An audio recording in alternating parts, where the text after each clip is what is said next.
Hey everybody, welcome to Lab, done by Dr. Padalano instead of by you. First week of this should be interesting. So what we're starting with today is we're going to do experiment 5, calorimetry. We have our unknown metal here, and we are not really sure, or I'm not really sure what it is. I can go look at it, but it doesn't really matter. You can always find the specific heat of any particular metal based on, well, how it changes the temperature of the water it gets poured into when it's been heated beforehand. So we're going to be using a hot water bath to heat it to a hot temperature that is set and checked before we expose it to a colder temperature inside of our calorimeter cup, inside of our calorimeter, which will be cooled by water. So when it comes to working with a calorimeter, before we go over and weigh out this metal, what a calorimeter is it's essentially just an insulated box, kind of like a cooler. What you have is you have an outer case, you have a styrofoam ring that fits right in, and then you have a cup inside and a cap, just to keep it all nice and tidy. This is removable, and this is what we'll be using to weigh out our water, and also it's going to be where we put our metal when it comes to the addition of the hot metal later. So if you put this stirrer in and you are able to close the calorimeter, which you can do with this lid, got a thermometer port here too, you can actually move the water around when the hot metal sample's in there, and that allows the water to mix more evenly and allows the water to also cool down the metal, and you can see the temperature change more effectively and more quickly if you're trying to do the experiment in less time, which is always more efficient, right? So with that, we're gonna get started on the weighing of the metal. So here's our metal sample, and we're going to slowly add this as to be gentle on the scale.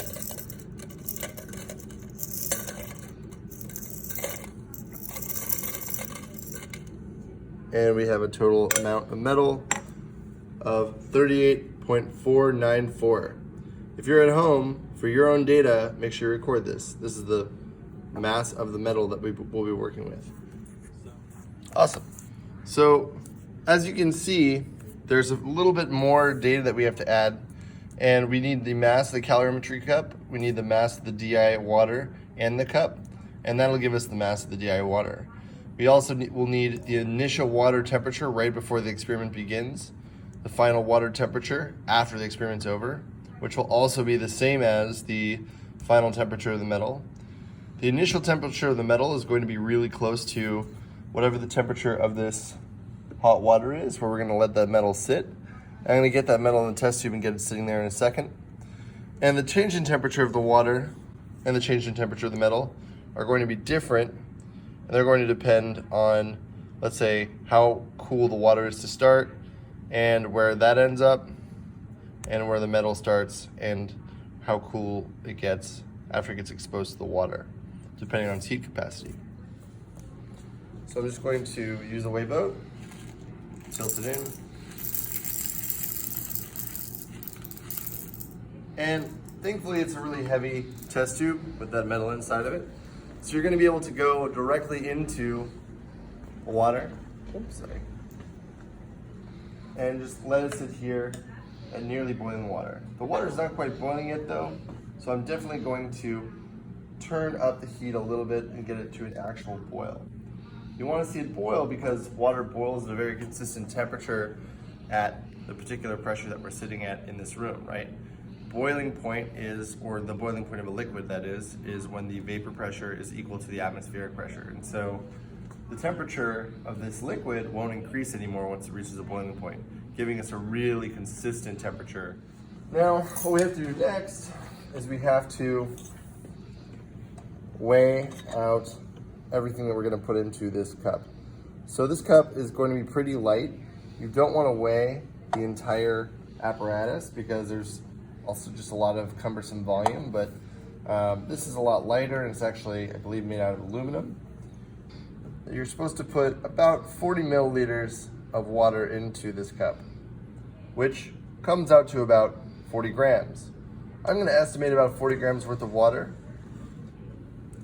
and we're going to see what that ends up coming out to. But first, we're going to weigh the mass of this cup. So the cup comes out to 33.737.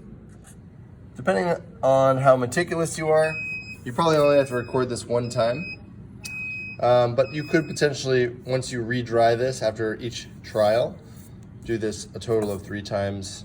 And I think I'm just gonna go for 1 time for this particular experiment. So next we have to add the water to the cup and see what the total combined mass is.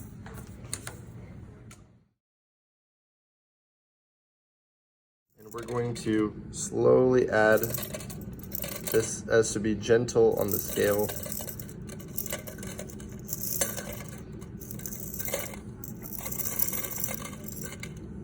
And we have a total amount of metal of 38.494. If you're at home, for your own data, make sure you record this. This is the mass of the metal that we will be working with. So I'm going to record that over on the other side, wherever I put my marker. Oh, there it is. And so the mass of the metal for the first trial is going to be actually 38. I'm just gonna look it up again. 38,496 as it's stabilized.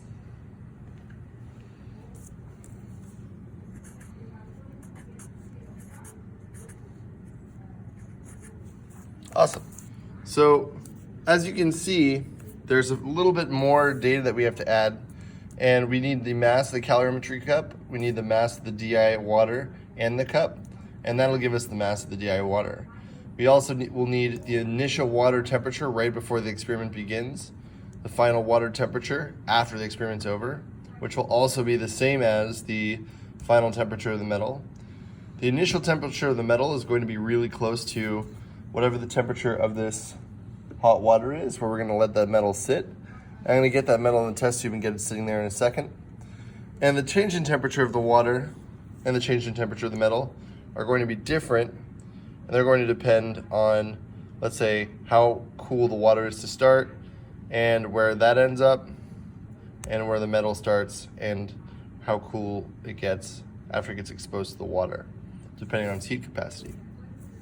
All right, so for the next part of this experiment, I'll probably get this warmed up, this metal, once I put it in a test tube. Where did I put that test tube? I think it is, there it is, okay. Oh yeah, such a goof. So I'm just going to use a weigh boat, tilt it in, and thankfully it's a really heavy test tube with that metal inside of it. So you're going to be able to go directly into the water, and just let it sit here at nearly boiling water. The water is not quite boiling yet though, so I'm definitely going to turn up the heat a little bit and get it to an actual boil. You want to see it boil because water boils at a very consistent temperature at the particular pressure that we're sitting at in this room, right? Boiling point is, or the boiling point of a liquid that is when the vapor pressure is equal to the atmospheric pressure. And so the temperature of this liquid won't increase anymore once it reaches a boiling point, giving us a really consistent temperature for the actual application of heat to the metal, and that will allow us to take better data. Now, what we have to do next is we have to weigh out everything that we're going to put into this cup. So this cup is going to be pretty light. You don't want to weigh the entire apparatus because there's also just a lot of cumbersome volume, but This is a lot lighter, and it's actually, I believe, made out of aluminum, and will allow us to just add enough water to use for this experiment as we see fit. Now, if you check your notes, you'll be able to see that you're supposed to put about 40 milliliters of water into this cup, which comes out to about 40 grams. I'm going to estimate about 40 grams worth of water, and we're going to see what that ends up coming out to. But first, we're going to weigh the mass of this cup. So the cup comes out to 33.737, and that is the cup mass.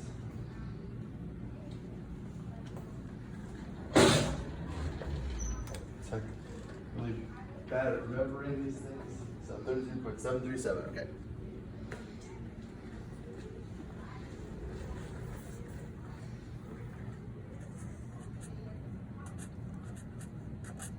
Depending on how meticulous you are, you probably only have to record this one time. But you could potentially, once you re-dry this after each trial, do this a total of 3 times. And I think I'm just gonna go for 1 time for this particular experiment. So I'm going to carefully remove this cup out of the analytical scale. You don't want to be pouring liquids on an analytical scale unless you absolutely have to. And I'm going to put just about, and you could use a graduated cylinder to do this, but I can eyeball it, 40 milliliters of water into this cup.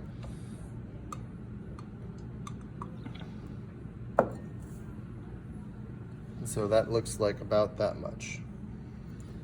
We'll be able to tell. It'll be pretty close to 1 gram per milliliter. We'll find out what that weighs. So we got 90.207. So looking on from the data that we collected so far, we have 56.471 grams of the water. And if you look at the mass of the unknown metal and the mass of the water, they're actually pretty close. There's 38 or roughly 40 grams of the unknown metal and about 56 or about 57 grams of the DI water. So the heat capacity between these two substances is going to be pretty big, on the order of probably a factor of 10. And the amount of temperature change that's going to happen between the water, or comparing the water versus the metal, is going to be substantial. So we'll see that in practice when we have this metal ready to go. It needs to sit about 20 minutes before it's really ready to throw into the calorimeter. And until then, we just need to make sure that we're getting an accurate temperature of what the metal actually is supposed to be. So at this point, it's sitting pretty much out in Orange County at about 100 degrees Celsius for the boiling point. And so we're gonna actually do our best to read as close as we can. And I'm reading that at about 99.6. Make sure that you keep as many sig figs as you can, obviously. So that will be the initial temperature of the metal. I'll check it again. If it's different, I'll adjust it, but it looks pretty steady at that temperature. Not a whole lot of movement, to be perfectly honest. Looks pretty steady.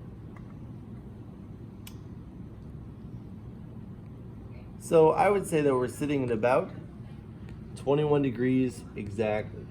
21 degrees or 21.0 degrees Celsius. So that'll be the initial water temperature. Remember, do not give up your significant figures. You want to keep them as much as you can. Don't just put 21, it's unacceptable. You want to make sure you get as much of those decimal places as possible, because that's why you got a good thermometer. All right, so going forward from here, you're going to take a look at your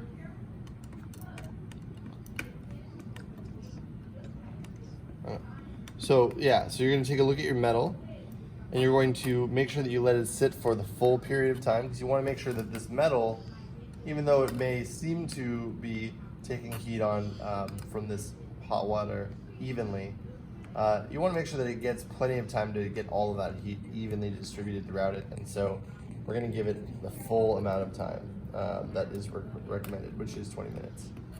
So don't forget to do that. Once we allow it to sit for 20 minutes, it's going to be ready to go, and we're going to drop it into our cold water and see where that takes us. Hey everybody, we've been heating up that metal, letting it sit there for about 20 minutes. And at this point, it's ready to move into the cooler water, which is still at 21 degrees Celsius. I just checked it. Let's just double check this hot water to make sure it hasn't gone up in temperature. And just as before, it's exactly 99.5. Is what we put it at, or 99.6. That looks accurate. And I'm just gonna open up the hatch here, and carefully, and you might want to use hot mitts. I don't really feel the need to use them for this, but you basically will transfer all of the metal directly into the water. You want to do this quickly so you don't lose any heat to your hand or the surroundings. Hopefully get it all in there. Cool. And then once you do that, you just close the top, make sure that it's a sealed system, and maybe give it a few stirs. You just want to move that metal around, get it mingling with the water so the heat can move into it and out of the metal.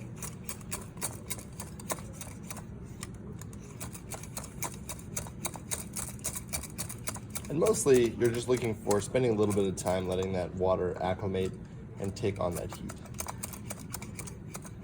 So this could take about 5 minutes. 5 minutes should be about as long as it takes. It's not going to change temperature a lot after that unless you had really big pieces of metal. Most of the time, metal has such a good heat conductivity that it's going to lose its heat very fast.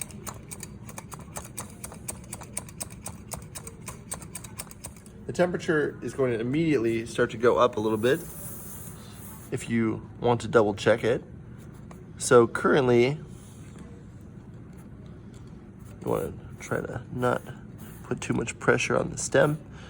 So we're running at about 29 degrees, maybe about 28.7. So I'm gonna make note of that. You should use that or put that down in your notebook as just like a first measurement in about 1 minute. So it's 28.7. And you should periodically check the temperature just to make sure that once the temperature starts going down, that's when you want to stop recording, and you want to go for the maximum temperature increase because that will give you the best results. Still about 28.7.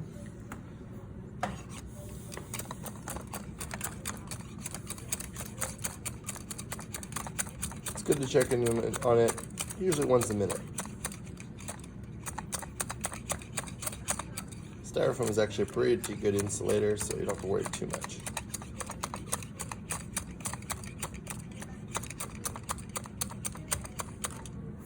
All right, what we got? We're about 29.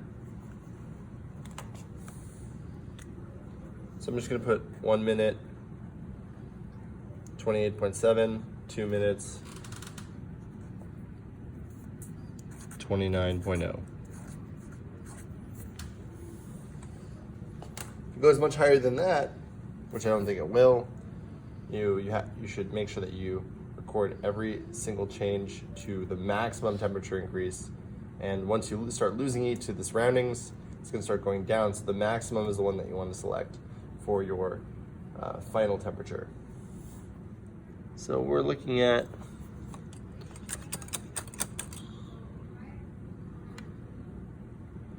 pretty much at 3 minutes, we're still at 29 degrees. Exactly.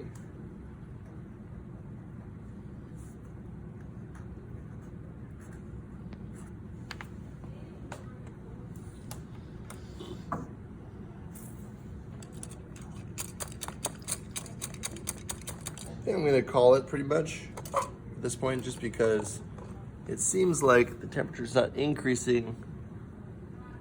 Yeah, it's actually going down a little bit. So we're about a 28.8 right now.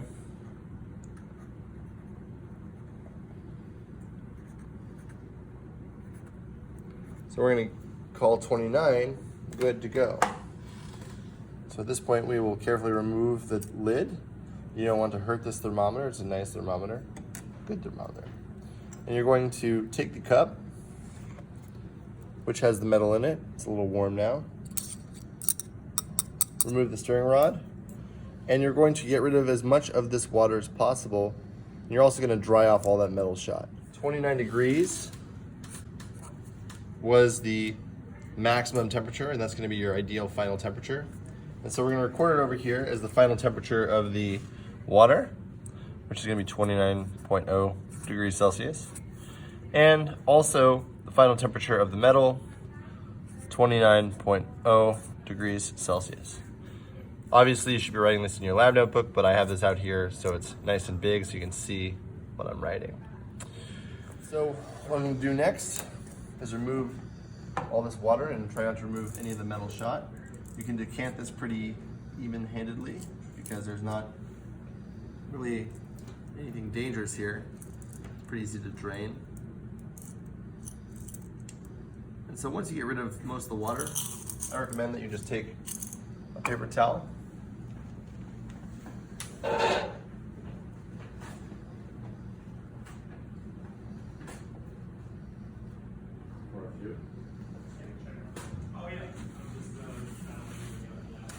And just lay your metal out flat on a paper towel.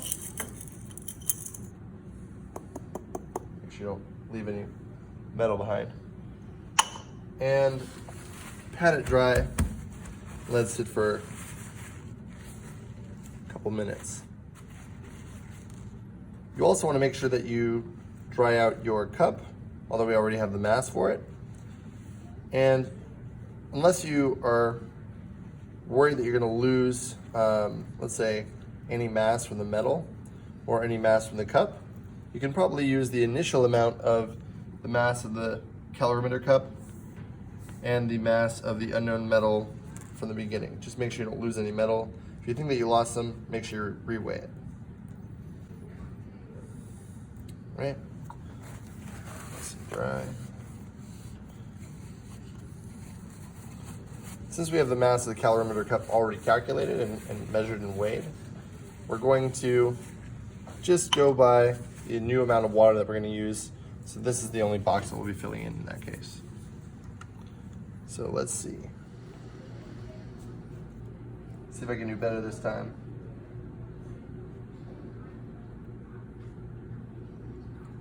I think that's it. I think that's the one. All right, let's see.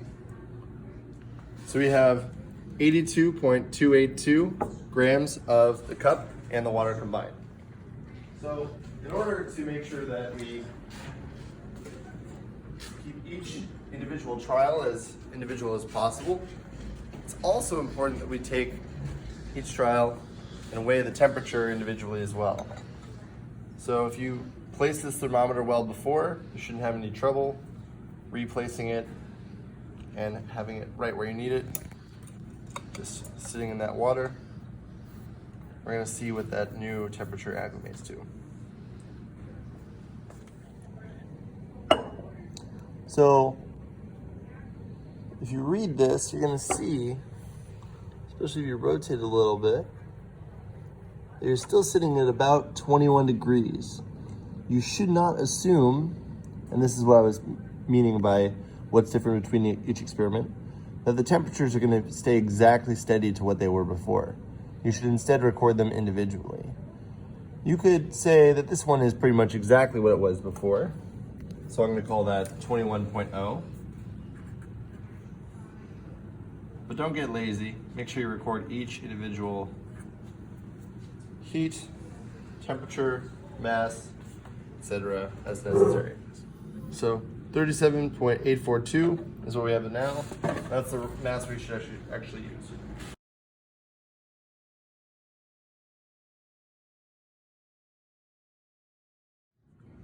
So you don't want to get greedy, that's the thing. You can't get too greedy with your results. You should try your best, but sometimes your best is not good enough.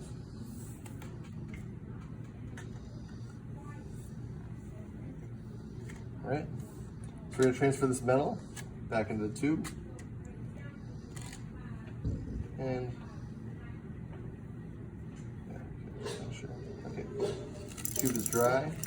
Want to make sure the tube is dry because if you get more water on the metal, it won't be any good for a lot of similar reasons.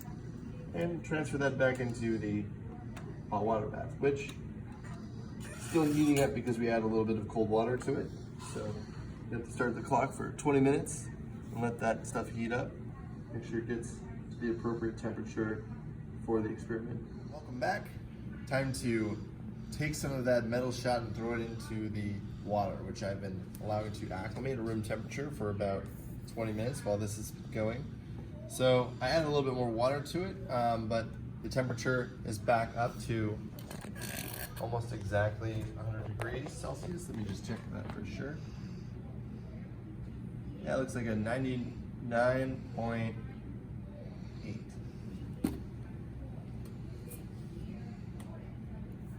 So we had 99.8 that we're putting in for the initial temperature of the metal.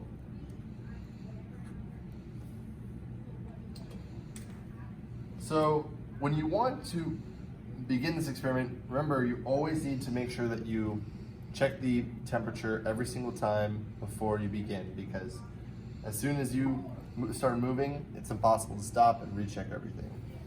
I'm gonna open up the hatch beforehand. I'm gonna check the temperature. Temperature is sitting at, right now it's actually sitting at 21.8, a little higher than last time. So I'm gonna adjust the temperature from 21.0 to 21.8. So changed a little for the first. And in the second column for the second trial, we have a starting temperature of the metal of 99.8 and an initial water temperature of 21.8 with this new mass of metal. So I'm going to quickly take the metal and transfer it into the water as effectively as possible, which is effectively at this point. Did it? Very nice.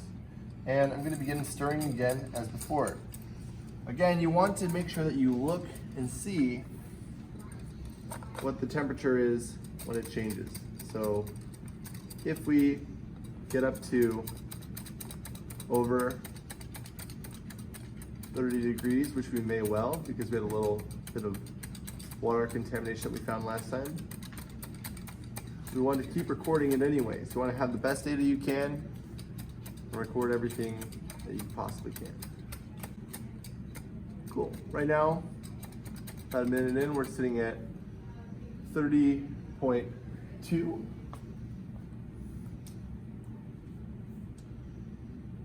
So I'm going to do a tentative 30.2 for 1 minute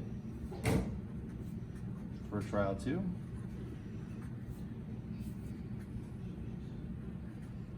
This is the kind of thing that you should put in your lab notebook, not on a piece of paper, right? 30.2 degrees Celsius for the first minute. And I'm gonna keep stirring and seeing where that goes. I'm also gonna make sure that I reseal the calorimeter to keep any heat leaving as vapor. Definitely sitting somewhere between, I would say, 30.0 and 30.1, so pretty much going to call it 30.0 and stick with 30.2 as the temperature for final. 30.2 degrees Celsius for the final water temperature. Final temperature of the metal, as before, is going to be the same as the final water temperature, 30.2.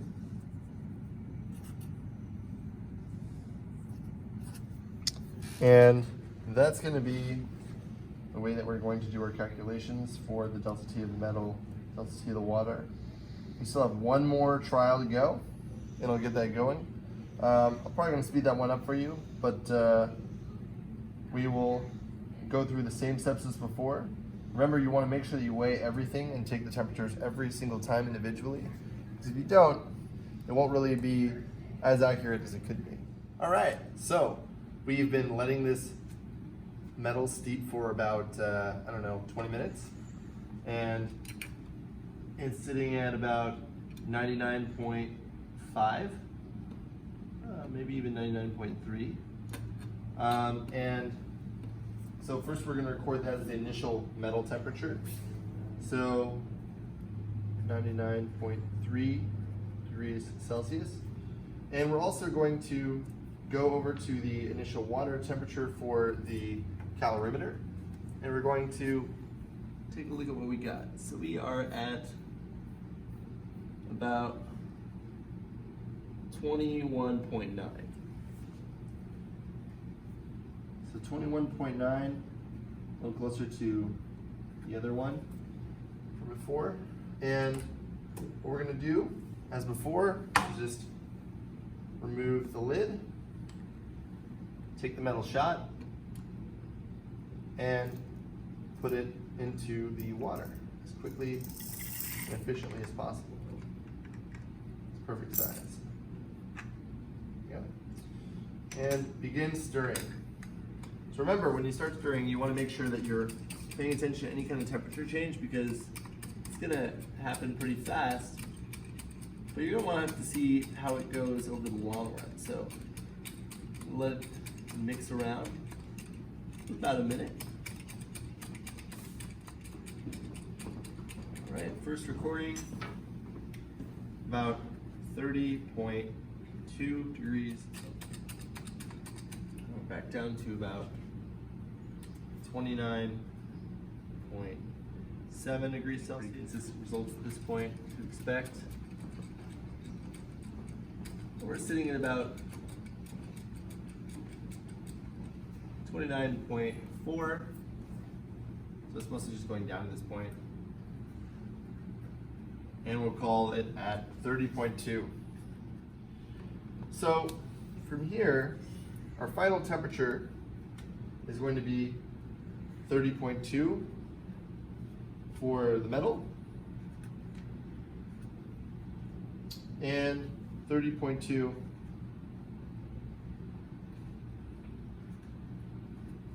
for the water, because they will both kind of approach each other and reach the final overall temperature that we see as the result. At this point, you've collected all of the data that you need, and you're ready to do all of your calculations. So the three metal samples, or rather the three metal trials that you did, seeking their heat capacity by exposing them to the cooler water in the calorimeter, that's going to give you 3 different data points, and once you average those out, that should be roughly what you're looking for when it comes to picking out the metal that you're supposed to be recording as your actual metal and the end node. Once you find a number from your average, it might not exactly be the metal that you were thinking it would be. That comes a lot from the potential error that came from, let's say, letting the metal cool down too quickly, or not recording the temperature as it reached equilibrium in the heating the calorimeter cup. But overall, you're going to be looking at the heat capacity of the metal found experimentally and trying to closely match it to any known metal. So it's not going to be any kind of toxic or crazy metal. We don't have any uranium in here. We don't have any other wild stuff. Try to keep it to the most obvious choices from common available metals. From here, you just want to make sure you turn off the heat on the water and do away with the extra water in the calorimeter cup as in previous steps. When you dry off the metal, you want to make sure that you don't leave a lot of water on it, because it will corrode. And from there, you pretty much have everything you need to do to fill in your data. See you around.